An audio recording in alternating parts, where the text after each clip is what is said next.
New at 10, Gary Barnett coached CU football during a sex scandal. In 2005, the university paid for him to go away. Well, now they're paying him to come back. 7 News reporter Marshall Zelinger live at CU tonight. And Marshall, Barnett's been hired to work on the radio broadcast. And he'll be taking over for longtime sports broadcaster Larry Zimmer after Zim retires after this year, 40 years in the booth. Now, Gary Barnett once again linked to a school that 10 years ago paid him $3 million to leave.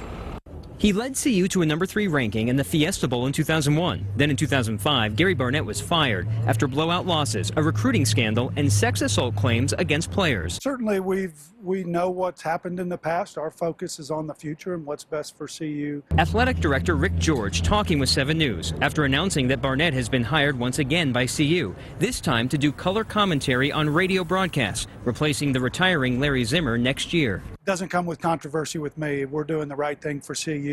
There are really not that many people qualified to talk on the radio that they got to go back to this dude. Hot dogs are not the only thing that Patrick Clark serves on Pearl Street. It's embarrassing. His opinions are just as juicy. To think that our school is that short-sighted that his name would ever come up in our program attached to CU ever for anything. Other than a, hey, do you guys remember when he said that type thing? What Patrick is referring to is 2004. Barnett was answering questions about female kicker Katie Nida's time at CU. While addressing her sex assault allegations, he was asked if her teammates respected her. He said Katie was not only a girl, she was terrible. I don't think Gary needs to address it. Gary's our new analyst on our broadcast team, and he should focus on that.